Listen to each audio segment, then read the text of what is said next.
Come on out, sir. Look at his armor. His armor is awesome. Give you the red one for Klingon red, so there you go. Hi, everybody. So, this is my first Star Trek convention.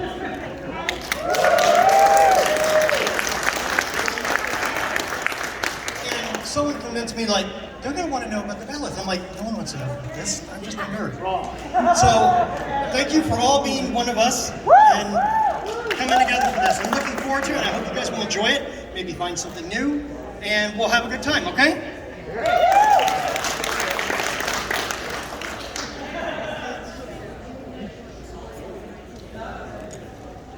All right, so let's start with the basics. What's one of the most important things to a Klingon? Honor. Yes, and the word for that is Bob. Now, honor, it simply means high respect. It also means a social contract between yourself and your society. Those are the things that it matters to. Now, honor itself is not necessarily good. It's not necessarily evil. It is simply a contract of adherence and a hyper-focus of your own dignity to yourself and to any of the people you care for. So whether that's your family, you can honor them. Whether that's your community, you can honor your community. Or whether that's yourself and you have a personal debt to yourself that you need to repay. Maybe it's losing weight, maybe it's making sure you study for a test. It can be any number of approaches and things. But that's what it is, it's a contract with yourself.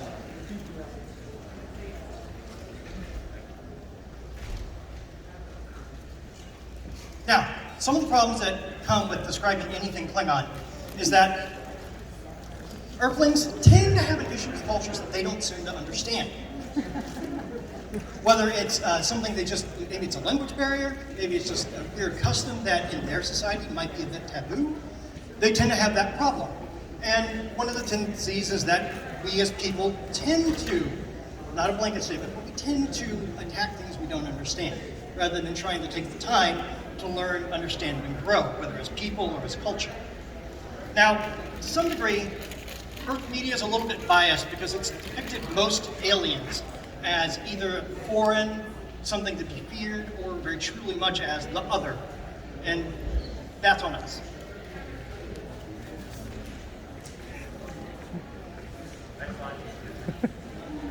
Now, there are some Earth cultures that mostly developed above ground. This is not what happened with Klingon society. On Kronos, the vast majority of their culture started below ground. A good example of this is the lava caves that Molar would have when it came to getting sacrifices done for him. Now, they did begin moving above ground, but we'll get into that in just a minute. So, on Earth, some of you may be aware of it, but there was a nation, I want to say around 2nd century AD to BC, known as Cappadocia in central Anatolia, Turkey. And they had a number of underground structures. Daring Kuyu is one of the most famous. There's Ozkanak. But in Iran, they did have one underground cave structure like that that became a full-fledged city. And some of these cities could house up to 20,000 people. The one in Iran was named Nushabad because the Sultan who found it, and they told him about the place, he named it Underground Spring. Next slide. Now, this helps understand a couple of things. Why did their weapons not evolve more into polearms? Why did their weapons not evolve more into archery?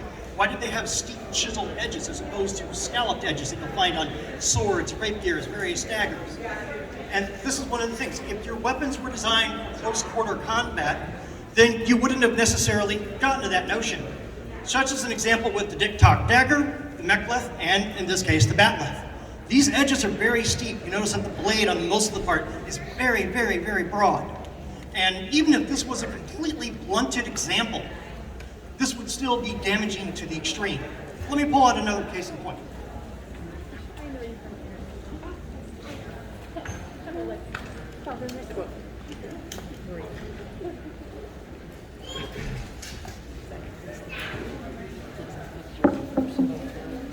Okay, I'm pretty sure this one's familiar to everybody. So, this one shows no beveled edges of any kind. This one's one of the more classic examples, being the Sword of Kalish itself, that it's just the flat edge.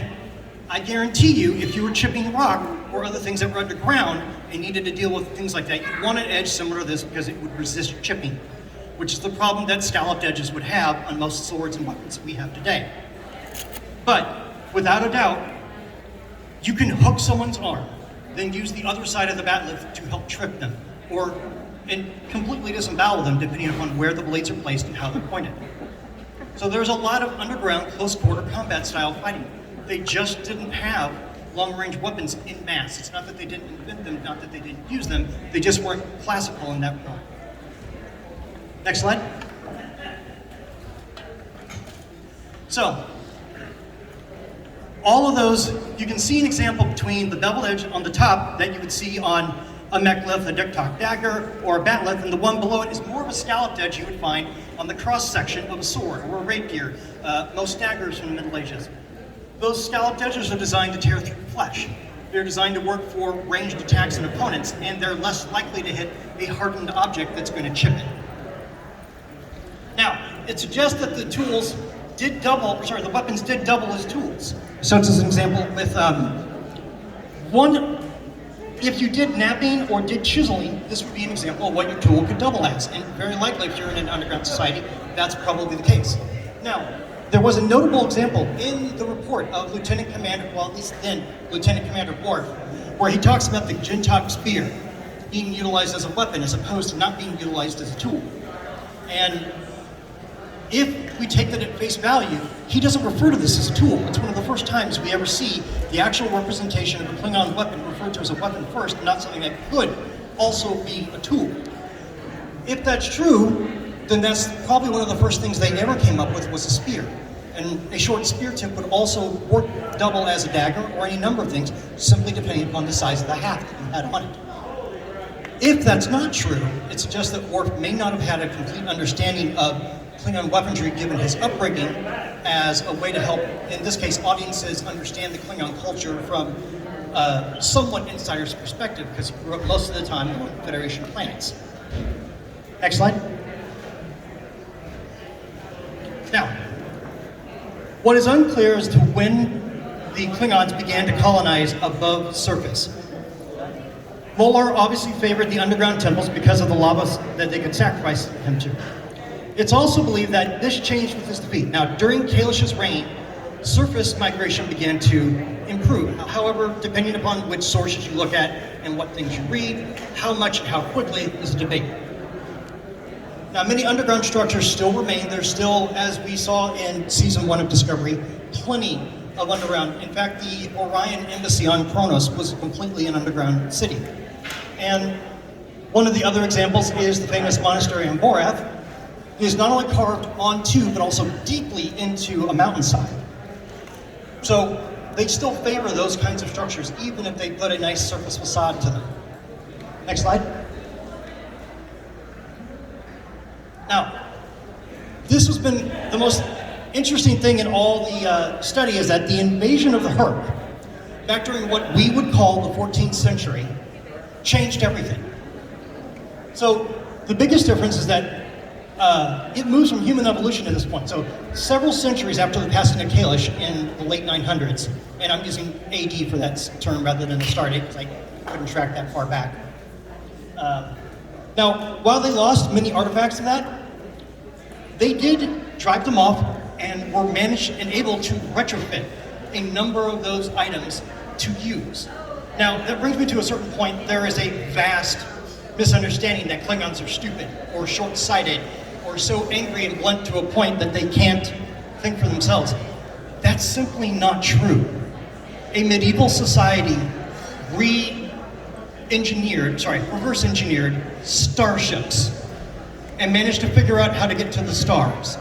To say that they're dumb is a gross misunderstanding. Next slide.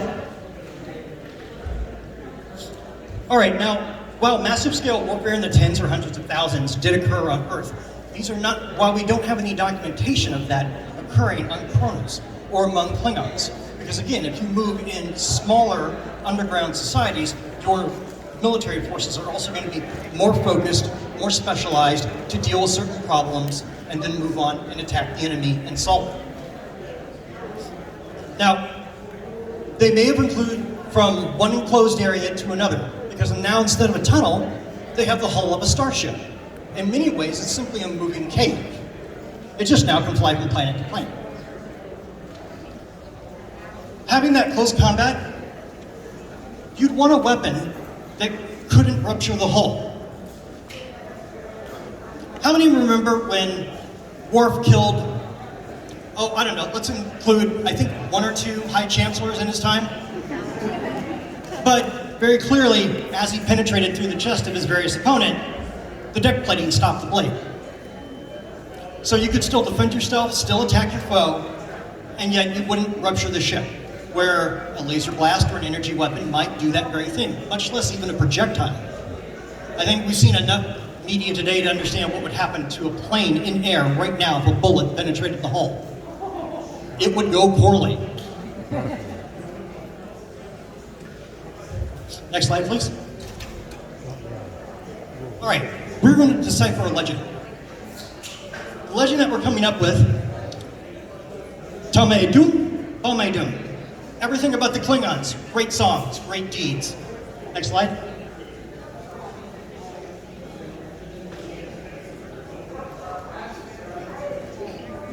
One more time, there we go, perfect. So, there's a thing about fables that we don't tend to keep in mind a lot of the time. Fables are there to teach you a tale, teach you a lesson, show something about history that's easy for people to digest and easy for them to pass on.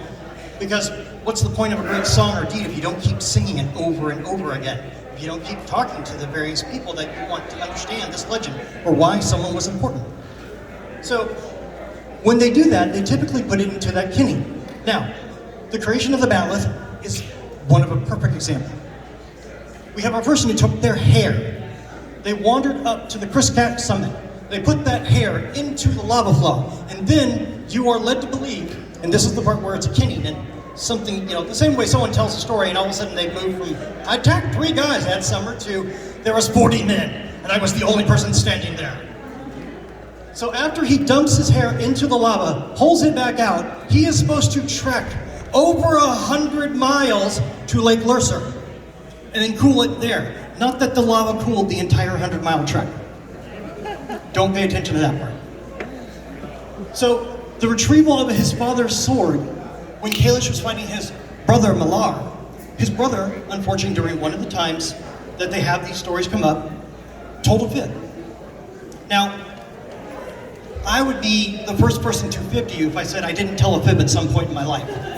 All right? We've all done it, whether it's a defense mechanism, whether we just were doing it as a joke, or whether we needed to hide the fact we got someone a birthday present. These things happen. However, for Klingons, not only has Malar has insulted himself, but he's also insulted Kalish's father. So rather than facing that, he kills the father. And then says, well, if I can't have Dad's sword, no one can. Whoop! Tosses it into the ocean. Now, Kalish is a dutiful son. Fine. He dealt with Malar, took care of his brother, then goes out to the ocean and swims. And the tale says it took 3 days and nights. And then he found it. But he didn't come back during the 3 days and nights. I think the more accurate thing, again, with the fable and a parable, is that he probably did come back several times. And his added attempts probably would add up to 3 days and nights. And then he finds the sword and brings it back, and honor is restored. And he is just beginning the tale of his legend. Next slide, please. Kalish needed an answer to a question. How do I let a warrior society thrive and grow when the very nature of that society is to combat and attack, to tear down and replace with something new? At some point, you're going to run out of something. Whether the society you run out of because you killed everybody, or resources, or encircling thing. How do I let that happen? How do I make that thrive? Now, there are 2 great examples that I'm going to deal with from Earth culture about that. One is the Western order of chivalry that most of the knights come from, and then there's a variety of knightly orders out there, but we'll gloss over that to some degree here. The other one is going to be the code of Bushido that the samurai were fond of in Japan. Now, this is not a blanket statement to say that these were the only two ideologies that would represent Klingon culture. That would be a gross misunderstatement. I can go to Pharesia from the Arabic culture about how they handled knights. It's just, these are the two I'm picking right now. So, there are many comparisons left, and what Kalish wanted to know is that I need them to be able to think, I need them to be able to understand, I need them to be able to feel and empathize as people, but still be defenders and warriors. How do I accomplish that? Next slide. Now, from the Orders of Chivalry, there are 3 authors here. Now, the first author is anonymous, but he wrote about Hugh II and Tiberius during the Crusades. Now, it was about the time that Hugh was captured by Saladin and was made to teach him Judeo-Christian knighthood. That happened in the early 12th century. The next one is the works of Ramon. And Ramon was in the 13th century. Now, the interesting thing about this in the Libre de Ordre Chivalry is that it's a description of knighthood in all of its fascinations. He probably had the most comprehensive work on the topic. But again, roughly a century after the original poem was written about Hugh II. Now again, the last one, a century after that, by Geoffroy de Charnay, called Livre de Chevalier, somewhere between 1300 and 1356, so the 14th century. Now, while he also discussed knighthood in detail, he focused mostly on the martial qualities. Now, the takeaways we have from that is, at some point, to be a knight was not because you were following ideals and quests and other things. It was you owned a horse. You could defend yourself. You could get people together and go fight for your lord when they called for it. So, if you're here and you're trying to understand the Klingons, as we're trying to understand how did the battle make sense, how did it example this, would not you say that the ability to stand up and defend yourself and then defend others when your lord called is a very Klingon thing? So, next slide please. Bushido were probably called the most Klingons in this room. Flat out. They had 8 virtues. Rectitude. To do something when it was the right time to do it. To live when to live is right. To die when to die is right. Now, courage, the next one, is doing what's right, but only when it would uphold rectitude. If you want to do the right thing, but you don't pick the right time, and often it's not very useful. It would show a lack of courage at that point. Now, benevolence. It's hard to say you are benevolent if you don't possess the power to enact your will upon the world around you. Benevolence is having the power to kill and knowing not to do so. Because killing a weak foe gains you no honor. Politeness. I think people might get a little bit of a wake-up call when it comes to politeness. So, often the subjective notion about what a race or culture considers polite differs from one location to another location. However, in its lowest form, it is simply if you're motivated by fear, it shows a lack of courage. Now, if you're not motivated by fear, and your politeness is motivated by the highest form of trying to honor and respect your fellow person, that's love. So, a great example, again, why is Kalish important? On his wedding day to Lucara, he battles 500 Fakiri warriors. If you look up Fakiri warriors, you're dealing with the fact some Klingons that were augmented by Molar. And it's suggested that there was some ties to other quadrants as to how that modification to the Klingons happened. But guess what he didn't do? So, in this day of feminism, it's honoring and respecting women. Kalish was the world's biggest feminist on multiple worlds.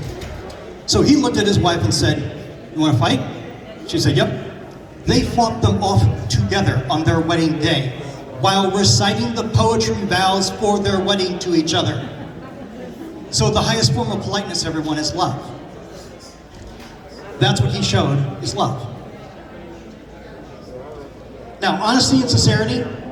Now, with their language, you might notice if you say some things in Klingon, they don't have a lot of extraneous words. There's a lot of words that just cut straight out. They just don't exist. I had to work hard to find the word "and." Yeah, that took a bit. Now, lying is a tenet, while it's not impossible for a Klingon to lie, it's simply not an inclination they'll stab at first. Maybe under duress, or maybe if somehow they've been compromised. But as a notion, most Klingons will tell you exactly how they feel to your face, exactly what they think of what's going on, and then they're going to move on and go with about their day. Next slide. Honor. Ba. So, having a hyper-awareness of one's own personal dignity and self-worth is honor. And making sure you don't do anything to besmirch yourself as much as to besmirch someone else. If you become aware of conditions that someone else needs in order to live, breathe, do work, make a life for themselves, and you deliberately take actions against that, you are absolutely infringing upon their honor. And you should take a moment to check yourself and look at those things and fix it. The same notion, it's often said that if you can't honor yourself, you probably can't honor other people. The same notion with the concept of love. So I'm talking about a lot of emotions up here. Klingons love emotions, folks. I guarantee you, we're going to get into that. Now, loyalty. Math. Math is a great word. We're going to get into that later because the Mek'leth had an older pronunciation for it. It went out of source after TOS, but the original term for it was Makleth. It became Mek'leth, but it's as the Batleth is the honor sword, the Mek'leth is the loyal sword.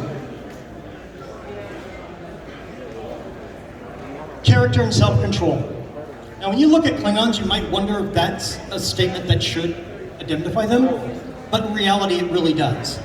Because they often have the ability, and if anyone's seen the end of season 2 of Discovery, it's absolutely true when the Klingons come in and save all living creatures in the universe. Thank you, Mary Chico. They have that ability, they have that self-control, but often it's the ability to exercise it and control it and use it only when necessary that really shows all the ability and power that they can bring to bear. Next slide. Put it back. Now, Kalish, unlike many other people and groups responsible for change on Earth, we had cultural icons, we had religious icons, we had social icons. In Klingon culture, they had one person. One person changed the religious state of the entire planet, changed the social state of the entire planet, found a new way to make all those things happen. And it's endured for over 1,500 years. I would love to have that kind of return on investment in my lifetime. It was accomplished through the creation of a weapon. Now, the weapons endured for a long time, but there were actions and deeds he needed to take in order to make sure that this would stand as a symbol, not just a weapon. It needed to be something that people could believe in. Next slide. Now, the first one is the defeating of the tyrant Molar. Often, and they have an episode, I believe it is DS9 because Alexander's in the episode with Worf, where they talk about the Kop Baval festival, the recreation of Kalish's defeat over Molar. If you can't defeat the person who's ruling the entire planet and subjugating your people and making them live and die at your whim, you're not a great person. So he did that. Step 1. Then there was the slaying of the Serpent Azul. Now, despite all my research, I have found, here's a great example. Ask 5 Klingon authors or students of history why he slew the Serpent Azul, and you'll have 10 different answers. No one can figure out why, only that it was something that needed to be done. Now, afterwards, there was a harvest of his father's fields. So, rather than the notion of turning swords to plowshares, he just simply made a tool that could do both. So you didn't have to make it unwieldy as a weapon. He said, no problem. Because honestly, if we think about a plowshare, you're gonna love this. Strap that, in fact, strap a second one to the front of 2 sticks, like you would on a wheelbarrow, tilt it down, and I'm holding a plow right in front of you. Then there's the Conquering the Fury that we mentioned with his wife. Next slide. He then carved a statue What we've not been able to determine is whether the statue still exists. It's possible it's still there on Kronos in the first city. It's possible it's been destroyed. I wasn't able to get that clear. But with this tool, he had to carve it. Now, fine detail wouldn't have worked for that. So what he would have had to talk and describe is a statue that was somewhere between 8 to 20 feet tall in order to use this to create fine detail, because the blade is simply too big. Now, he also managed to invent a martial art that would embody all of that and give people the ability to study the abstract while focusing on your martial prowess. And that was the Maqbara. Next slide. Now, we're going to be discussing the different types of batliths that have come into existence. And there might be a few more than you think of. So, one of the things about them is that for the moves in the Maqbara, if you were going to have changes, everything evolves. How many people have seen or heard of multiple styles of karate, for just one example? And you always know that these things happen for a number of reasons, whether they're cultural, whether someone just tried to invent a new style to come up with a move that might defeat an opponent. There's plenty of reasons for it. Now, if a Klingon house had a significant victory, they may prevent the victor to design their own batleth. And the example I bring to you for stuff like that is this. It bears many of the classic design styles. Now, it also has the serrated blades that were found on the one in the monastery of Borath. It has a single open handle, very similar to the style of Kalish. It also has, if you look on the either side, and someone's going to be like, I don't think he paid attention when he was grinding it, because the blade part right here doesn't mention the one on the other side. It goes in the opposite direction. That's weird. No, that's marriage. If two houses got married together, that could be another very fitting example of to why you would meld two different styles of a batleth together. And you'd want to honor one house to the other house. And it might be a way to create peace between two of them, especially if they were warring. Next slide. Now, not all batleths were necessarily flat metal. Discovery is a perfect example of that. It was House Takuvma. Now, I'm not sure whether House Mokai, which was the other part of the house that Laurel belonged to, whether or not they also had an artistic style. But one of the things we need to consider is that their design suggests that there was a highly functional, highly cared for weapon and had great significance in their society. Now, we also know during the time of Enterprise that Archer talked about the rise of the warrior caste. So at this time, it was starting to come into prominence. And it stayed that way, honestly, for several centuries. But one of the things that you could do in order to gain honor among your house, if you were not necessarily a fighter, because as, I believe it was the Enterprise episode Judgment, where he met a Klingon lawyer, who was lovingly played by JG. And that lawyer mentioned that one of his parents was a teacher and one of his parents was a scientist. So if you were an artist, I know it's hard to think of sometimes Klingons as artists, but I guarantee you, if you look at any of the people walking around in Klingon outfits, that's love. That is love to an art form. Carving those handles, making the gold that went onto those things, carving the scallops into the blades, that's time, that's dedication. That's not something you mass produce. Now, there were additional examples that could be found, and there was a few that I did find. I just couldn't confirm that they were an item that occurred in one of the canon series, whether it was an alternate timeline or what happened. Next slide. All right, so unexpected situations that could cause a radical design change. Marriages is one of them. The example of broken batleths. So, I know one time Worf killed a person with the broken blade of a batleth. Just, oh, it broke, no biggie, boom, done. So, Klingons were fond, very fond, of the fact that even if it breaks, we're gonna keep using it. Now, there's a Japanese style of art, and I'm gonna butcher the name, I'm so sorry. Kintsugi, and if I got it wrong, probably got close, but what they would do with that art is take broken pieces of pottery and use gold to mend it. And then they would put it together, and it was the idea that just because something is broken doesn't mean it can't be fixed and made more beautiful. So the Klingons did the same thing. If your honor, because that's what the blade is, gets broken, there's no reason you can't fix it, put it back together, and use it again. And I think in this day and age, with the pandemic that we had, everything that worked around it, some of us probably broke a little bit. Some of us probably had a really hard time. But there's no reason we can't put ourselves back together and be a better person for the experience. It's not quick, it takes time and artistic care and dedication. But it can be done. The Klingons are a good example of that. Next slide, please. Now, there was the mass scale on the previous one for if a military needs to produce something, the reason I see that most of the Klingon batliths became flat metal pieces is because it was something you could mass produce to an army. Stamp, next, stamp. Because I guarantee you, even though those things are made of baconite, which is about 10 to 25% denser than steel, it would still be mass produced. You would still have a large industrial complex that could make all the batliths or TikTok daggers or mechliths that they wanted, slap some wooden handle bits on the side, off you go. Now, advancement technologies, the last one. House Peg from Star Trek Online, fabulous people, love them. Now, House Peg, the last example batlith I have, is a good example of the advancement in technology. So we're about to get to those real quick. Next slide, please. All right, so here's the original design. It's the Sword of Kailash.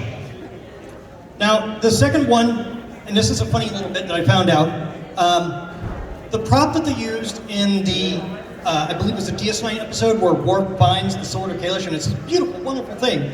Oh, this scroll work, that's the same prop. So the one that B'Elanna got to use was the same prop.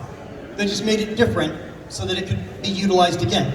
But it also shows that that style of batlith lasted all the way till from 900 AD to Voyager's time. Even though we didn't see it, because again, mass production, maybe it was a style that fell out of favor for whatever reason, this style still existed and was still used. All right, next. Now, if you were inducted into the Order of the Batlith, variant design number 1, it is possible because the person who used to run this particular order initially when it got started was Lady Lucara. I believe, although I can't completely confirm, that that's her batlith. And what I don't know, what I can't confirm there is, was it the same one she used? Did she have it already when they had the fight at their wedding? Possible. I really want to find that answer if I ever could. But this is the next closest example because it was established afterwards. The purpose for the Order of the Batlith was to ensure that Klingons held honorable lives. Now, unfortunately, in later years, when you get closer to some of the chancellors who wanted to use it as a military tool, they unfortunately turned the Order of the Batlith into more of a SS kind of thing, where it was thought police. Oh, your actions aren't honorable, you gotta come with me. So, luckily, Martok restored that. And I think the last chancellor to have it with any sincerity was Chancellor Laurel. Next. All right, so this is actually design number 2, probably the most famous one out there. We know that it came into existence in 2152 because it was in one of the first examples of Enterprise where they met Klingons and had a batlith with them. Now, the evidence to support the prominence of this from the warrior cast there, and I've already mentioned that first part, I'm so sorry. So, Dahar Master Kolar on DS9 mentioned it as the warrior's configuration. Now, some people might be going like, all right, Kolar, big deal. What does he know? However, he was born in 2230. 30 years later, in 2260, he made his captaincy and then didn't die until 2370 when he was at the Albinos. But I think we can fairly safely assume that if anyone was an expert on the issue, it would be Dahar Master Kolar. Next slide. Now, this is a great one, because this is one of the still earlier examples. If you have these points forward You can lock people up. But how many people here remember or at least familiar with a sword that is sometimes either referred to as shamshir or scimitar? Okay. They're nice curved blades. I think if I said the Japanese katana, I'd probably get more hands. Now, when it comes to those, you have pointy blades that you can use to lock up, use to penetrate armor if you needed to break down someone's defenses. However, the recurved blades, most people forget about the fact that you can use them to slash, and slash quite effectively, because there's an entire, typically 4 to 5 foot weapon of steel being used to cut into somebody. And guess what? How many of you have ever seen a sword fight movie, TV show, whatever, where they missed? Yeah. Having that recurved spike makes it real easy to come back on the backswing, I'm just saying. And I guarantee you they won't forget it once they make that mistake one time. Now, in the lower picture, we see a huge stylized central segment guard. I believe it was possible at one point with advanced technology that when they had the guards like that and when the handles were more pronounced, that you could probably separate them. And this is the example I like using the most, because if you look at the center grip, it has a nice bracket in the dead center, suggesting potential that it could be twisted apart and removed. If you did twist it apart and remove it, doesn't that look awful lot like 2 mech lifts? Something we don't take into account, but if you have a 4-foot weapon, how do you sneak it into an enemy stronghold? We've invented so many weapons that can break apart and then be put back together when they need to. Why couldn't you do that with a bat lift? Why couldn't you break it down into 2 mech lifts? And even more so, if you see the way the brackets on the lower one connect to the back side, why couldn't you pull off the front blade and use it as a diktok or a kumluch dagger? There's lots of options there that I just don't think have been explored in canon, and we just haven't seen examples of yet. But the potential, and certainly the intelligence, is there to make them. Next slide. So, this probably is my favorite. I love the Klingon bat lift from the monks on Borath. This is probably the largest size. Now, it's not to say that it wasn't used outside the monastery of Borath, it's just we don't have any canon examples of it being used that way. And this very clearly differentiates so many, but now you see, for the most part, straight blades. Those same blades, though, could be used on a curved bat lift. It's a matter of what you want to put into your weapon, what you want it to do for you, and how you want it to affect the people near you. Now, the big crescent blade in the center, there's an old medieval weapon known as the man catcher. It's a wonderful little tool. Think of a big horseshoe with spikes on the inside. All I gotta do is hook you with it.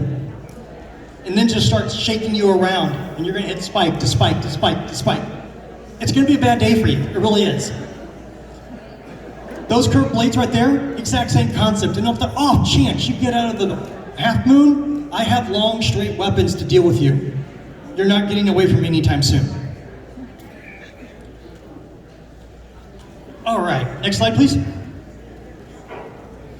Now, Kelvin timeline. This is the bat lift from the Kelvin timeline. Now, there was probably 1 or 2 others, but this is one of the few other examples where they showed the recurved blade. It's also the one that probably has the most points on it. Now, you could argue why the big half moon in the center. And the very simple example, when Klingons did brass knuckles, they didn't mess around.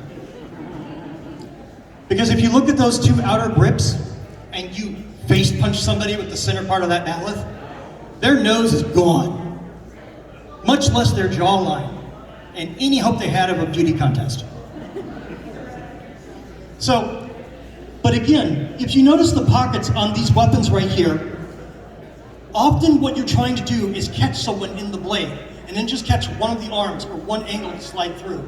And then it's just a matter of twisting the bat lift.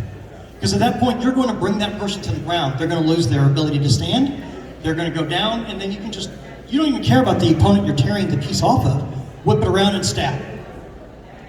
And even if their arm's broken there, while you've done and twisted it, just stab them with that end. And if they keep moving, do it 2 more times. I guarantee you they'll stop. Next slide.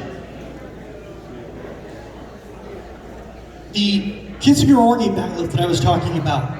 Klingons don't let honor go to waste. If your bat lift is broken, we're going to put it back together, we're going to make it new again. Now, both Worf and his brother, at various points in the show, had these hanging on their walls in their rooms. So you know they practiced with them. It may not have been shown in the show, but you know they practiced with every weapon. I think we can all safely assume that Worf didn't let a single weapon just be a wall hanger. He practiced with all of them. Because you don't win first place in the battle competition if you don't learn all the different styles. Now, one of the things that come to mind is that if you defeat someone, you break their bat'leth, and the battle ends honorably, maybe they've been maimed, maybe they've been killed, maybe they put up a good fight, and you want to honor them. This is another perfectly valid example on how to honor that person by carrying their bat'leth and using it to slay for their enemies. Because you've taken their honor, you're going to continue making sure that some portion of that person's name does not go to waste. Next slide. I love this because this is one of the few other examples shown in the Monastery of Borath, and one of the few examples of a polearm. Aside from the spear, which you know they did have pole weapons, they just didn't utilize them a lot. This is another perfect example of how to take a bat'leth and keep going with that weapon. Maybe you lost the other half. Maybe that's all you got away with, but you can still make it a valid weapon. So a polearm bat'leth is still a blade of honor. That honor is still there in the other part of the blade. All right. Now, the interesting side note about this particular bat'leth is it is referred to in a book called The Way of the Warrior that Paramount licensed. They had a couple of martial artists who were black belts, and they were going to show people how to use a bat'leth in full-on martial arts styles. They got the first volume of the book out, and then for whatever reason, the licensing fell through on that particular deal, and they couldn't make any additional volumes. But you can still find a copy, typically a little over 160 I've seen, on Amazon. It's out there. So this is a completely sourced, licensed book that came from. Next slide. Now, this is one of my favorite because people are looking up here and are like, that's not a bat'leth. Someone should let them know. The Taj-Tik are the weapons of the High Chancellor. So these were blades deliberately taken from broken bat'leths, put back together in a fashion. And if you remember the recurved bat'leth from earlier, these blades are very similar to those, you might notice that, or even the ones from the monk bat'leth on Morath. So these blades, given handles, and the High Chancellor would carry something that most people don't think about. It was the Chancellor's job to carry the honor of the Empire. These are the living embodiment of that task. They would carry them and make sure that anyone's honor that was broken by this symbol, they carried it forward and made sure it could be made whole again. So in one manner of speaking, the High Chancellor was the biggest people's servant in the entire empire. Next slide. All right, so this is probably my favorite one. House Peg, Star Trek Online. They created a collapsible, foldable bat'leth. So, and we're like, oh wow, that looks cool, carbon fiber, all kinds of stuff. It gets a little fun, much more fun than that, because when you get within a few feet of your opponent, you can hit a button on the bat'leth, and all of a sudden it becomes a stun bat'leth. Little electrical discharge comes out. So not only can you stun them, it then makes piercing and killing them much easier. Now,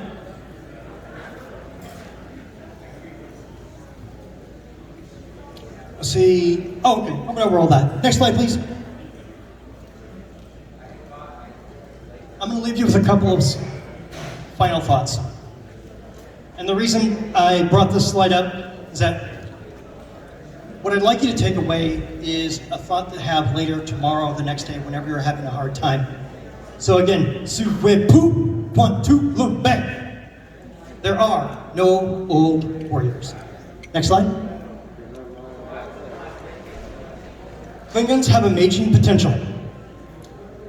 We learn how to rise above personal challenges. Humans do this on an evolutionary scale as well. No great change in your life comes without pain. None. Whether it's a personal challenge, whether it's a challenge from an outside force or a person you know, whether it's a positive change or whether it's a negative change. No great change comes in your life without some form of pain. And often, when we're in the middle of it, it's too hard to realize it. But please remember, the bat'leth is an idea as much as it is a physical object. It is something to carry with you. It is something that you can look at, touch, or then feel, and understand that every time you face one of your own personal challenges, you have a bat'leth. You have your own personal honor. You can use it to defend yourself or use it to defend someone else. And in many ways, coming together as people is what we're here to do. Honoring your friend, honoring your family, honoring your community. The only thing you have to remember is that there will be some kind of a fight involved. It could be social, it could be physical, it could be mental, because we all have those days. Just remember, life's a battle. When you stop fighting, you die. There are no old warriors. Thank you very much for your time. Good job. Ladies and gentlemen, a big round of applause for my friend Brian Fields, bat'leth lecturer and expert.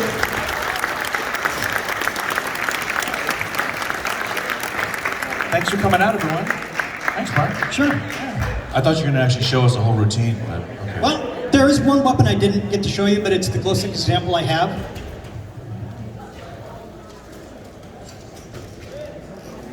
Oh my. So, this is the closest example I had to a bat'leth for a long time. My friend Naisha was very kind and let me borrow the sword of Kalish from her I believe significant partner, Emmett. And I was stunned. But then I went and made the other one just because I was like, I don't have a bat'leth and I'm about to give a presentation on them. This would be awkward. So this is a grand falchion. You see a couple of examples of it in the Machowski Bible. This is made as classically to the actual ones used back from anywhere from the 1200s to 1458 was the latest example I found of it. This thing's a devastating two-handed weapon. And one of the things I was trying to point out, that's heavy steel. This is blunted to 2 millimeters, the same way they would have used it in a real tournament in 1450. In many other ways, this is a real sword. There is a pommel on the back end, so that way when my hand's in a gauntlet, I can grab that and use it as a lever to create the cutting motion. Because honestly, it is not the upper hand here that does the power. It's the lower hand on the weapon that creates the trigger motion. And then the cutting begins to occur. And then the other thing people don't take into account, and when I start doing this, I'm sure I'll see a couple of faces like, oh good, he used his hips. Because when you get into a motion to cut, then you grab the trigger down here, and as this hand guides it, then the chopper comes in because I pull back. Now, one of the other things that I've seen plenty of people, there's tons of YouTube videos like, the bat'leth's a dumb weapon. It's not, but if you don't know the concept of half sorting, there's a problem. So, the example of half sorting, and I need to set the mic down for it, but I'm going to explain it. I'm going to grab the blade about halfway up, and then there's a number of other options that start to happen with the weapon.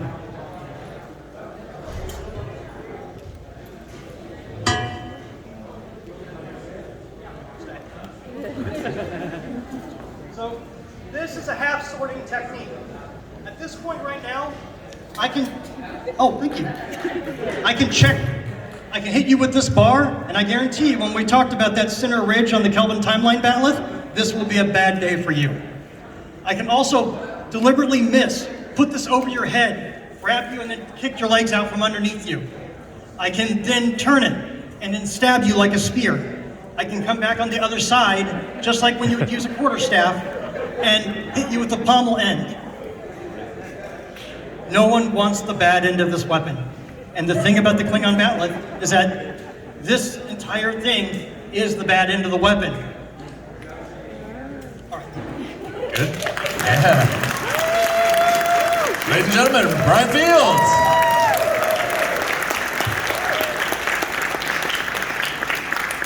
Woo. Thanks, man. All right. Did anyone have any questions? Yeah, any questions? All right, here we go. Right here in the front. Can I Can she get this PowerPoint? Okay. My email, which was on the beginning of the PowerPoint slide, we skipped through it real quick. Kapla, period, Bach, period, J. Success and honor. Oh, can you bring up the very first slide? The very first slide, the one all the way back at the beginning. Brian, when she asked if she can get this PowerPoint, you're supposed to say, I don't know, can you? I'm new. Okay. This thing's heavy. This is wood? That's pine, that's light. Don't pick up the other one. That's light? Yeah. Oopa.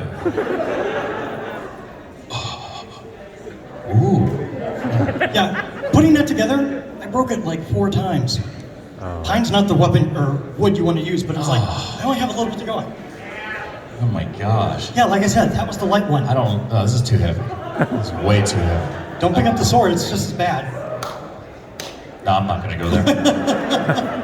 I'll stick with the wood one. Okay. Oh yeah, perfect. Oh, here you go. Okay, Kapla, Q-A-P-L-A dot B-A-T-L-H dot J-E, right? Yep. At gmail.com. And Brian can send you I'll be happy to send the PowerPoint to anybody the who'd like PowerPoint it. to anybody. There you go. All right. Is that it? Any other questions here for Brian? Can't see out here. Okay, over here. Yes, hold on. Let me get a microphone to you so we can, everyone get here. Where do you do all of your research for this? So, the internet is a wonderful place where you have to, because the only canon material. Now, whenever anyone says, if you're going to research something, you should look at multiple sources. You should make sure those sources are documented. You should make sure they're not the internet. However, I spent tons of time just watching through episodes of Star Trek and various, like Judgment from Enterprise, the TNG episodes that were very Worf and other Klingon-centric stuff. And every time I found an item, I would document it to the episode that I could locate it in, because it's one of the few ways I can actually validate any of the research could be done. Now, one thing I will also happily send anyone who would like it, because this will kind of lean into that particular point. Before I made the PowerPoint presentation, I wrote an ADA paper following those guidelines, which has a lot more than what I tried to cram into the half hour here, so there was still time for questions and whatnot. But if you'd like that as well, just go ahead and email me and I can send you the ADA paper as well. Do you use the novels as... I did use a few of them for reference points, and whenever I did, it's in the bibliography. So if you do want, the bibliography's at the end, you'll be able to look at all of that. But I love the novels. The novels are fantastic. All right, we have another question? Okay. Hi. First I trip over that, then I almost disembowel that fan right there. Good job, Garrett. Moderating. Okay. Hey, you got promoted. You got a yellow belt in Batman. Nice. So, as a Faster than Harry Kim. reconstructionist, don't you think that a lot of the Klingon weapons have like curves and hook shapes to them? Don't you think that would suggest that at some point early on in melee weaponry and Klingons, that in Klingon melee weaponry, that there would be some kind of shield or buckler that was being used, because the shape suggests that a lot of these weapons were built to strike around a shield or grab on and pull off a shield like a Chinese ge. I love your question. Garrett's holding the answer. So, if you look at the 2 points on the battle he's holding, most Klingons have redundant organs. The Brockwool. Yep. So if you have a weapon that's curved or extra pointed or barbed, even if you hit the one heart, you'll probably, with that weapon, and especially the mechlith is another good example, of at least cut into the other secondary organ. The idea was that you should be able to disable both organs that would help Klingons stay alive, because they had multiple hearts, they had multiple livers, they had multiple lungs. I know we get 2, but they got 4. Cool. Thank you. Another question over here. Liz, sir. What other aspects of Klingon society does the Batmouth permeate? Religion, politics, Yes. literature, what other aspects? The monks of society? Orath are perfect examples of that question. The entire basis of their religion was on a leader that changed their society and gave them a way and purpose of thinking in life. With the Makbara, as you've seen Worf use those examples for centering yourself, meditating, and and being able to still exercise and maintain a warrior spirit. So, in the notion of the other, it's almost all of them. The idea is that if you live by the notion of honor and that you're trying to care for yourself, you're trying to care for your family members, and then your house, and then your maybe shipmates, you're going to be thinking about them. But the idea that how that came to being is the bat'leth, because it's the notion that you wouldn't want to break your bat'leth. Why would I want to break honor with anyone else? And the monks use that as the best example and the worst example when they brought Kalish II back because they cloned him. They broke honor with the entire people and figured out a way to make it work. Is it almost foundational? I would call it a foundational tenet, yes. Excellent. Next question over here. Hello. Hi. In terms of like utilitarian items, are there any writings about like pottery found or shirts or anything that might maybe be influenced by this, or just anything significant? There's that only gets a couple of cave carvings that were said to have been done with a bat'leth, but they've only been written about and no one's made a picture of them yet. Thank you. Awesome. Another question? Anybody here? Okay, let's go over here and then we'll go back. Go ahead, please. Yeah. I was kind of curious about the practice of breaking your enemy's bat'leth. It seems like that's going to take a significant amount of effort, but I seem to remember once or twice someone just snaps it. Like, shouldn't it be stronger than that? I would agree with you, and I think the main reason, a good example is when Worf and Jadzia were sparring, she was using the bat'leth in question, he had two mek'leths, and then broke the bat'leth in half. Now, one, it suggests Worf's strength is rather significant, but two, I think it was to try to illustrate a point necessarily for the dramatics of the show, as opposed to necessarily the quality of this metal being used. Excellent. I think we have a question back here. Go ahead, sir. So I saw that you spoke about the reuse of bat'leth when it had been broken. During your research, was there any sort of investigation as to rival houses breaking bat'leths and then using or incorporating them into their own weapons cache as a method of bragging rights or shaming the other house, stealing their armor? Sadly, there aren't any written documentation about using a broken weapon as bragging rights, but it's a very Klingon thing to do. Psychological warfare was certainly not beyond their ability to work with. Sadly, the two examples we have with Worf and his brother, with the two bat'leths in question that had the pull between them, it's hard to tell why they came into existence, or simply the showrunners trying to show different styles. It's more than just a one-trick pony kind of thing. We just don't have it written down yet, but that's not to say that it can't happen. Thank you. Any other questions, guys? Any other hands? Any other? Oh, okay. Well, you just asked me, didn't you? Okay, so I'm gonna go over here. I'll come back to you. All right, bud. I'd like to know if you're going to be back here again this year, because you got a great show. Oh, thank you.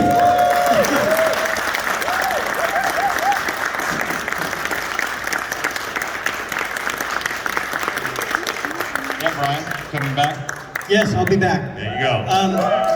I'm thinking about doing Andorian weaponry next, because there's some cool stuff from Enterprise that I love. Jeffrey Combs is amazing. Excellent. Ready? Yeah, time.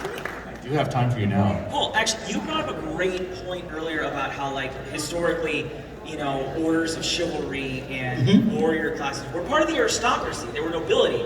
And we really, in canon, we only learn about the ruling classes of the Klingon Empire who are landed nobility. So as such, was the bat'leth ever sort of a class symbol? Were there ever, like, prohibitions of the possession of the bat'leth from the peasantry or things like that? Like, let's say when the katana was a class symbol in Tokugawa Japan. Correct, it absolutely was. The katana was a class symbol. If you had it and you were not noble, or in this case, samurai, they would kill you. Now, here's a great example. Everyone had a house. All Klingons have a house. Whether you belong to one of the great houses is another story entirely. However, all houses had honor. And this is the beautiful part about the bat'leth Kalish made. This bat'leth was for his people, so their honor. Whether you came from a great house, whether you came from a house that was not one of the ruling council, that bat'leth was for you. Everyone had the right to honor. Great question. Okay, anyone else show a hand? Well, oh, you? Yes? No, this way? Oh, that way. Excuse me. Okay, ready? The bat'leth is kind of a somewhat unwieldy seeming weapon, and so you never see a sheath or anything like that, or way to carry it. So if you're trying to go on any kind of longer term thing, how do you store or move this weapon if you're going around? Because you only I found a couple examples of that. Oh, okay. So the part between the upper blade, which is smaller, and the lower blade, those two little segments holding them together, they would often simply rope that, slope it over their shoulder, and call it a day. And then when they took it off, they didn't have time to unbind the rope. The same way that it was used on shields for a lot of medieval knights, they would have the hand strap or the arm right here, and then they would have the one that actually gripped. But then there was also a thin buckle strap from one side to the other, and that would be what they put over the shoulder. Often they would grab that in their hand and shove it down into the handle when they grabbed the shield. Same notion for that, is that they would simply take it and put it into a grip there. Worst case scenario, they would just cut it off and get another rope later, probably from their dead opponent. Thank you for that. Any other questions? There was one over here. Where? That way? Okay. Yeah, we haven't had anything from this side of the room. Okay. All right. Good question. I like the. It's okay, take your time. Your time. I like the ability to kill but decide not to use it as honorable. Can you explain why that's honorable a little more? Benevolent. Benevolence is the notion that I have the power to kill. And like any feudal lord, Samurai Daimyo is a good example of this. They had the power to kill at a drop of a whim. The samurai could just walk up to a peasant, whoop, and when the constable would come up and say, like, what's going on? And be like, oh, it's just testing the blade. Apparently it's two peasants there. And that was allowed. Benevolence is the notion that just because I have that right and that privilege, I don't need to exercise it, because killing a fool brings no honor. That's where benevolence comes in. Thank you for the question. Anyone else? Here's your chance to ask a question. Anyone? Oh, over here. Okay. Hi. How you doing? Oh, excellent. What's your question? You have a really good show, but I want to thank you for coming. With all the people that have canceled, I'm so happy that you're here. Give it up for Garrett Will! Oh, thank you. That's so sweet. And your parting gift is Actually, we have a lot of stuff to bring back home. If you want it, it's yours. Oh my God. What? Give it. Wow.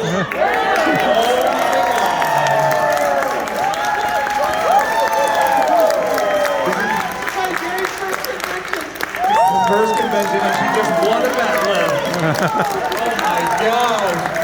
You get a bat lift, you get a bat lift, you get a bat lift. Okay, let's see. All right. Thank you, everybody. Put your hands together. Mr. Brian Field!